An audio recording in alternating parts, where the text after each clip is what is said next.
शिक्षा मंत्री अचानक पहुंचे स्कूल, कक्षाओं में जाकर बच्चों से की बात, व्यवस्थाओं का लिया जायजा।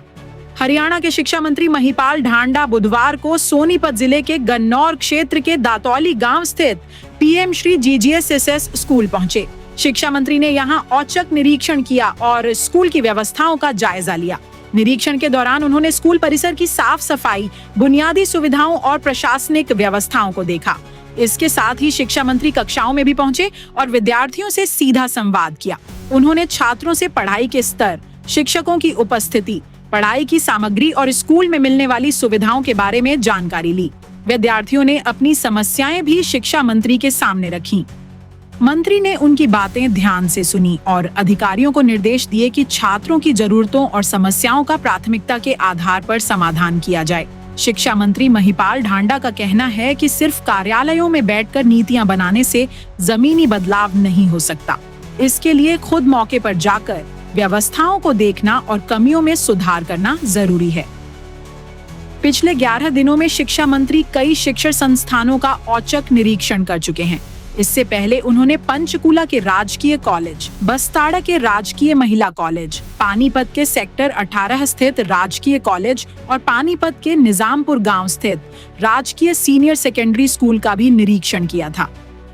निरीक्षण के दौरान शिक्षा मंत्री ने शिक्षकों और अधिकारियों को साफ निर्देश दिए कि सरकारी शिक्षण संस्थानों में किसी भी तरह की लापरवाही बर्दाश्त नहीं की जाएगी।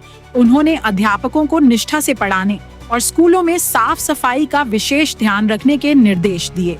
शिक्षा मंत्री ने कहा कि राज्य सरकार का मुख्य उद्देश्य सरकारी स्कूलों और कॉलेजों में ऐसा माहौल तैयार करना है जिससे गरीब से गरीब बच्चे को भी अच्छी और विश्व स्तरीय शिक्षा मिल सके।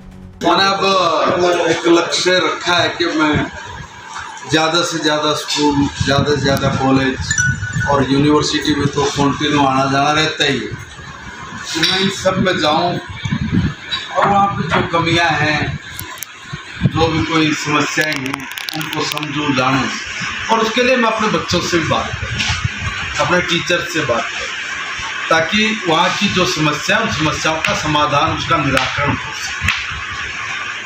तो उसी कड़ी में मैं ये सब जगह औचक निरीक्षण करता हूँ, कहीं बोलता नहीं, बताता नहीं, जहाँ भी मुझे स्कूल नज़र आता है मैं उसी में चला जाता हूँ। तो आज मैं ये सोनपत हेडक्वार्टर से लगभग एक 26-27 किलोमीटर दूर है, इतना ही होगा आपकी इतनी दूरी के स्कूल पे मैं दतौली गांव में मैंने पता किया कि यहाँ आसपास में स्कूल कौन से तो बताया कि एक स्कूल वहाँ भी है और उस स्कूल में आपको ज़रूर जाना चाहिए। तो मुझे जिसने बताया उसने ये नहीं बताया कि भाई ज़रूरी क्यों जाना चाहिए। मुझे लगा वहाँ पे बहुत सारी कमियां होंगी, मगर मैं जब यहाँ आया तो मुझे इसलिए अब ध्यान में आया उस व्यक्ति की बात कि उसने क्यों कहा। इस स्कूल जितना अच्छा अनुशासन, मैं सैकड़ों स्कूलों में चला गया हूँ अब तक, 100 से भी के आसपास या ऊपर नीचे हो गए, इतने स्कूलों में मेरा जाना हुआ है और यूनिवर्सिटीज तो सब हुई है, कॉलेज भी काफ़ी मैंने किए, मगर जितना अच्छा अनुशासन, जितनी अच्छी साफ सफाई, जितना अच्छा यहाँ स्टाफ और जितने अच्छे और प्यारे बच्चे, अद्भुत है। आप सब जब मैं निरीक्षण कर रहा था तो आप उसके घंटे बाद आप लोग भी पहुँच ही गए और 1-1.5 घंटा आप लोगों को भी हो गया। तो मैं हर बच्चे से भी मिल रहा था, आपने देखा होगा किस तरीके से बच्चे पार्टिसिपेट कर रहे थे बातचीत में। अच्छी बात है कि स्कूल का रिजल्ट भी 100% है। अब जो लोग ये कह देते हैं कि भाई देखिए सरकारी स्कूल में पढ़ाई, सरकारी स्कूल में ये हो गया वो हो गया, ये जो राजनीति करने वाले लोग हैं, ये जो कई छोटी मोटी चूक है, कमी है, उसको लेके बड़े बड़े ढिंडोरे पीट रहे हैं, क्या हम स्कूल ठीक करेंगे, ये करेंगे। क्या ठीक करोगे भाई, क्या ठीक किया है? अब राजनीति नहीं होनी चाहिए स्कूल जैसी चीज़ की। अगर इस पर भी राजनीति करनी शुरू होगी तो फिर बात बहुत दूर तक चली जाती है। अगर मैं ये कहूँ कि स्कूल शायद 1952-53 का बना हुआ स्कूल होगा, इतना पुराना, 68। अब ये स्कूल जब बने थे उस वक्त से हरियाणा में 80% स्कूल वो हमारे बाप दादों ने बनाए हुए हैं।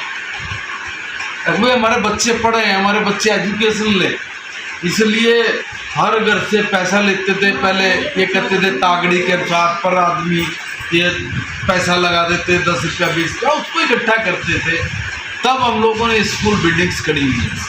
तो एक स्कूल की म्याद तो है, उम्र तो है 20 साल 30 साल 40 साल, मगर 70 साल हो गए, 60 साल हो गए, 50 साल हो गए। क्या 50 साल तक कोई सरकार नहीं थी?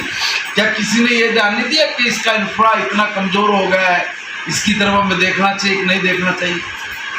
आज जब हम लोगों ने ये तय किया कि हमने एजुकेशन का पूरा मापदंड जो है उसमें आज बदलाव करने की ज़रूरत है, और पहली बार उन्होंने बैठते ही कहा कि मैं 1500 स्कूल जो लगभग 14,500 के आसपास में जो हमारे स्कूल है उसमें से पहले चरण में मैं 1500 स्कूल लूँगा, और 1500 स्कूलों में अगर कोई कमी उसको दूर करेंगे। तो अब तो बोल ही रहे ना, हमसे पहले क्या कभी किसी ने टारगेट लिया?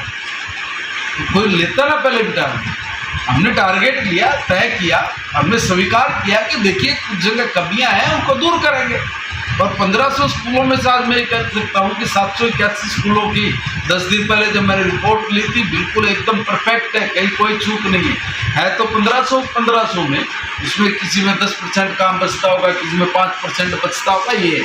मगर अभी पिछले दिनों माननीय मुख्यमंत्री जी ने और हम लोगों ने मिलके एक निर्णय लिया था कि हर स्कूल में जो बुनियादी सुविधाएं वो सारी की सारी हम लोगों को पूरी करनी है, और उसके लिए हमने 31 जुलाई तक का समय दिया।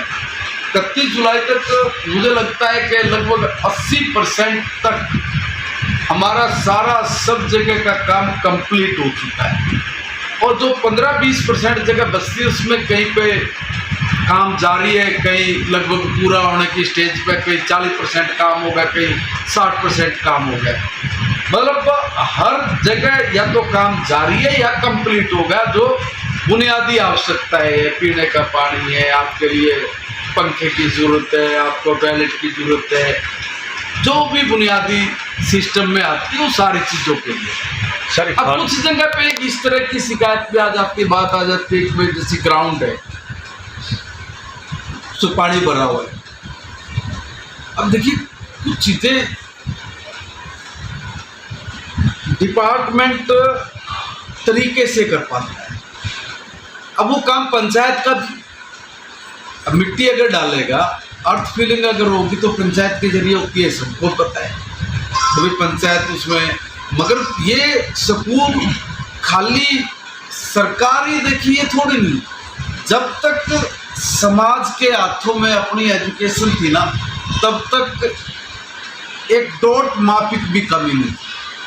आज हमने एसएमसीज को मजबूत किया, इसीलिए किया है कि एसएमसी में जो 15-20 लोग होते हैं, गांव के समाज के प्रबुद्ध लोग, हमारे टीचर, ये सब मिलते हैं, और मिलके कहीं भी अगर कोई चूक है, कोई कमी है, उसको दूर करते हैं। और उसमें भी हमने अब ये कह दिया कि 25 लाख रुपए तक का कोई भी काम होगा। इतनी बड़ी छूट ये नायब सैनी सरकार ने अब दी है कि कोई भी अगर काम है, कोई चूक है, तो वो एसएमसी करा ले, उसमें किसी तरह के टेंडर करने की आवश्यकता नहीं। और 1 लाख रुपए तक के काम की तो परमिशन स्कूल को ही दे दिए कि भाई अगर कोई टूट है, कोई छोटी मोटी बात है, ये आप लोग अपनी कराइए।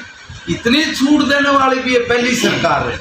इसलिए मुझे नहीं लगता कि कहीं किसी तरह की कोई चूक, कोई कमी है। फिर भी जहाँ पे ये चूक और कमी है, वहाँ मैं अपने सभी सरपंच साहिबान से, ब्लॉक समिति के चेयरमैन और मेंबर से, जिला परिषद चेयरमैन और जिला परिषद के मेंबर से, उनसे भी मैं आग्रह करता हूँ कि देखिए ये आप ही की अपनी धरोहर है। हम लोग जब भी कोई चुनाव लड़ते हैं तो हम सबसे पहले यही कहते हैं कि हम एजुकेशन पे ध्यान देंगे गांव में। तो आप दीजिए भाई, गांव ने वोट दिया है, बनाया है, इसलिए आप लोगों को लोक सेवा में अवसर दिया है कि आप लोग अच्छा करिए। तो उस अच्छे में जो एजुकेशन है उसके प्रति आपका भी एक दायित्व है कि मेरे गांव के जो बच्चे हैं, मेरे गांव का जो स्कूल है, उस स्कूल की स्थिति क्या है, उस स्कूल में चूक क्या है, उस स्कूल में कमी क्या है। जो उस लेवल पे पंचायत लेवल की, तो पंचायत लेवल पे ठीक करे।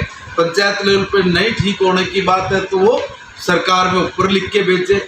जिला लेवल तक ठीक हो सकती है या ऊपर तक चंडीगढ़ तक जाने, पंचकुला तक जाने की आवश्यकता है। एक सिस्टम है सरकार में काम करने का जो क्रम है, उसमें हम लोगों को शामिल होना पड़ेगा। और जब तक हम लोग उसमें इन्वॉल्व नहीं होंगे तब तक वहाँ पर कमियां खलती रहेंगी। इसलिए मैं हर ग्रामवासी से निवेदन करूंगा, आपके चैनल्स के माध्यम से हर एसएमसी के मेंबर से भी निवेदन करूंगा कि देखिए, आप जो एजुकेशन के हमारे सेंटर हैं उन पे, हमारे जो स्कूल है उन पे आप ध्यान दीजिए, थोड़ा मदद करिए, ताकि आपके ध्यान देने से, आपकी मदद से हमारे जो ये एजुकेशन के जो कमियां रह गई वो कमियां सारी हम लोग पूरी कर सकते हैं। उनको मिलके अगर हम लोग पूरा करेंगे तो उसमें और तेजी आ सकती है और हम और तेजी लेके आ। मंत्री जी, ये तो मूलभूत सुविधाओं की आप